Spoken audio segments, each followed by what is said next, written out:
ये फरमाइए कि जो आपका जब ये डिसीजन था तो आपकी वालदा और वालिद और आप सपोर्ट भी करती थी फैमिली को, उनका क्या रिएक्शन था या उनके क्या तासुरात थे जब आपने फ़ैसला किया, चूँकि एक तरह से आप अपना प्रोफेशन छोड़ रही थी ना उस वक्त? जैसे मैंने कहा ना, उनको भी यहाँ तक यही पता था कि बस ये शादी करके जा रही है। अच्छा, तो दैट्स इट।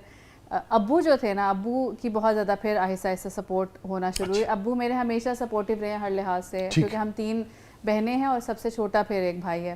तो नेचुरली तो भाई आ गया आखिर में। So, आप जब बेटियां होते हैं, बहनें होती हैं, तो नेचुरली अब्बू को मैं बहुत ज़्यादा, I love my father and my mother both actually, लेकिन मैं अब्बू को बहुत ज़्यादा क्रेडिट देती हूँ और मेरे दिल में उनकी इज़्ज़त है, इस लिहाज से कि अम्मी शायद नहीं इतना कोप कर सकी इस चीज़ से ना कि बेटियां हैं बेटा नहीं है, लेकिन अब्बू, मुझे लगता है कि अब्बू ने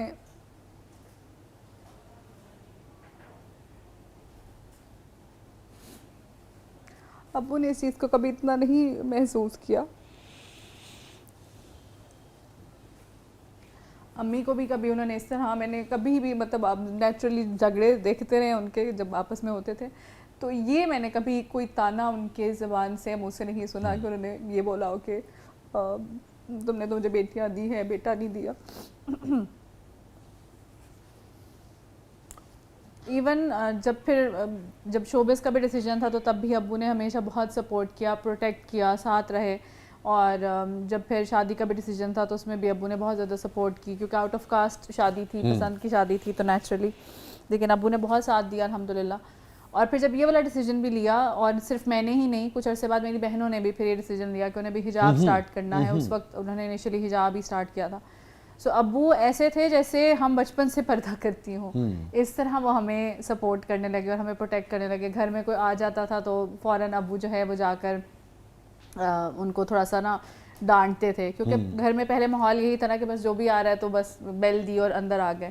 तो अब्बू पे जाकर उनको डांटते थे या बोलते थे कि भाई बेटियां हैं घर में, वो पर्दा करती हैं, तो इन्फॉर्म किया करें या बता कर आया करें, इस तरह करके। तो अल्हम्दुलिल्लाह उसके बाद से जो है ना उनकी बहुत सपोर्ट रही, till date they support me, और अल्हम्दुलिल्लाह।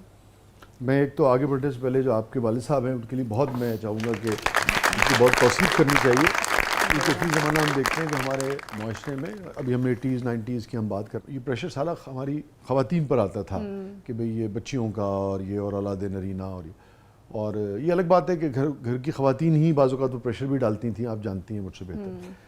मगर मर्द जो थे, ये जो रवैया है ये मर्दों का निस्बतन ये भी कम होता था। तो कोई भी मर्द जो इस तरह से घर में सपोर्ट कर, आपने बड़ी अच्छी बात की कि आपके वालिद ने कभी ताना नहीं दिया आपकी वालदा को। और मेरे ख्याल से तीनों बहनों के पैदा होने पर उन्होंने लड्डू बांटे। आपको पता होगा जो देसी एक जी जलेबी दी जाती है, हाँ, तो वो लड्डू बेटे के पैदा होने पर लड्डू बांटे जाते हैं। बड़ी बारीक बात आपने। हाँ, तो वो अब्बू ने, मैं तो बहुत तारीफ करूँगा आपके वालिद साहब की, और मेरे ख्याल में हर मर्द को हमारे माशरे के आपके वालिद साहब के इस रवैये से सीखना चाहिए। और मेरे ख्याल में यही एक वजह भी है कि आज एक बेटी जो है वो किस फरागदिली से अपने वालिद के इस रवैये का जिक्र कर रही हैं, अल्हम्दुलिल्लाह। और यही मेरे ख्याल में इंसान कमाता भी है ना। तो अगेन बहुत सारी तालीम आपके वालिद साहब के लिए। मुझे सेगमेंट की तरफ बढ़ना है, मगर चूंकि अब ये बात हो रही थी, तो शादी आपकी मोहब्बत की थी? ये ऑन रिकॉर्ड पूछ रहे हो, ऑफ रिकॉर्ड? हाँ नहीं जो हो रहा है वो ऑन एयर जाएगा। हाँ नहीं, पसंद की शादी थी। पसंद की शादी थी। तो इसका मतलब है कि मैं जो समझना चाह रहा हूँ कि एक तब्दीली आना शुरू हुई थी, मगर शोबिस जब आप छोड़ के गई तो बुनियादी तौर पे शादी की वजह से छोड़ के गई। हाँ, और उसमें ये था कि मुझे उनको ये अंडरस्टैंडिंग हो गई हुई थी, जो क्योंकि मेरे साथ जो चेंज आ रहा था तो मैंने उनसे कम्युनिकेट किया था। तो उनकी भी रीज़न ये थी क्योंकि एज आई सेड ना, he belongs to a family, तो वहाँ पे एक्सेप्टेंस नहीं होती, तो उनके लिए चैलेंजिंग था। तो उनको जब लगा कि अच्छा ये तो already she is on that path, तो उनको था कि फिर ये पॉसिबिलिटी हो सकती है कि फिर मैरी हर तो मेरी फैमिली एक्सेप्ट कर लेगी। मोहतरमा, सवालों की तरफ है ना जी।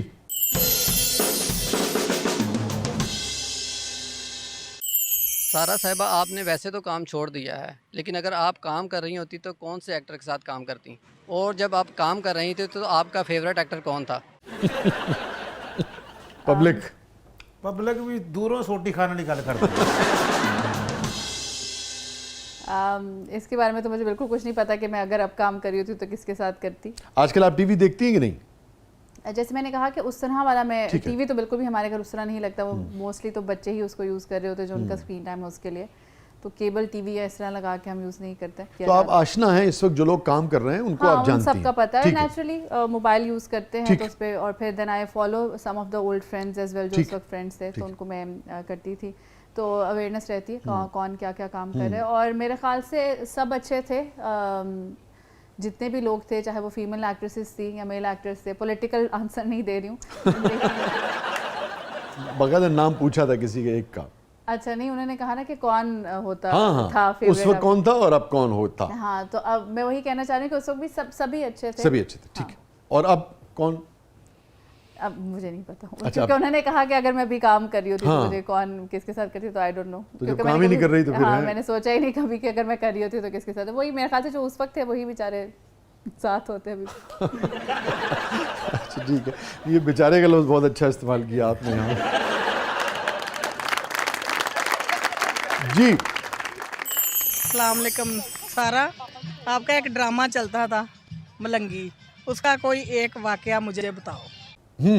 स्पेसिफिक तो मेरे ख्याल से वाकई नहीं, लेकिन ओवरऑल उसका एक्सपीरियंस बहुत वो था, क्योंकि हमने गांव में जाकर शूट की थी और वो ओरिजिनल लोकेशंस थी बिल्कुल, तो वहाँ पर जाकर वो शूटिंग करना उस पूरे माहौल में थोड़ा सा चैलेंजिंग होता था इस लिहाज से, क्योंकि वो गांव के लोग होते थे ना, तो उनके लिए सेलिब्रिटीज़ और एक्टर्स जो है ना वो कोई एलियंस होते थे। तो वो जिस तरह से वो इकट्ठे हो जाते थे और जिस तरह वो हमें देख रहे होते थे, और वो तो वो मेरे ख्याल से इट्सेल्फ एक बड़ा अमेजिंग एक्सपीरियंस था। जी अस्सलाम वालेकुम, मेरा नाम उस्मान हैदर है। सारा जी, आपने काफ़ी सारे ड्रामा में काम किया है, आपके 3 फेवरेट ड्रामास कौन से हैं? सारे फंसाने वाले सवाल है ना मुझे। उस ज़माने में तारीखियाँ, क्योंकि ठीक वो है। एक बहुत इस तरह का था, उसमें बहुत ज़्यादा वर्सेटाइल काइंड ऑफ रोल था, तो वो मुझे पसंद उस वक्त बहुत पर्सनली आता था, and I was really looking forward to it कि वो कब रिलीज़ होगा। 3 उन्होंने पूछे हैं। सेकंड मेरे ख्याल से मलंगी, तो उसकी वजह से कि वो अगेन थोड़ा सा गांव का रोल था और उसमें पंजाबी बोलना और वो सारा। थर्ड मेरे ख्याल से हाँ, एक वो था, वो उस वक्त मैं बहुत छोटी थी, तुम कहाँ हम कहाँ, वो पता नहीं, मेरे ख्याल से वो तो है भी नहीं यूट्यूब पे, शुक्र है नहीं है तो, लेकिन वो भी उस वक्त मुझे बहुत अपना खुद पसंद था बहुत ज़्यादा। नाज़रीन, स्टे विद अस। हमारे साथ मौजूद हैं मोहतरमा सारा चौधरी साहिबा, अपनी ज़िंदगी के बहुत मुख्तलिफ सफ़र के साथ, मुख्तलिफ जर्नी के साथ, मुख्तलिफ कहानी के साथ, और प्रोग्राम के अगले मरले में आपके लिए बहुत कुछ है। आप देख रहे हैं ज़बरदस्त। छोटे से वक्त के बाद वापस वेलकम बैक नाज़रीन। ज़बरदस्त में एक बार फिर खुश आमदीद। और सारा चौधरी साहिबा, हमारा सेगमेंट है, इसका नाम है कैथारसिस।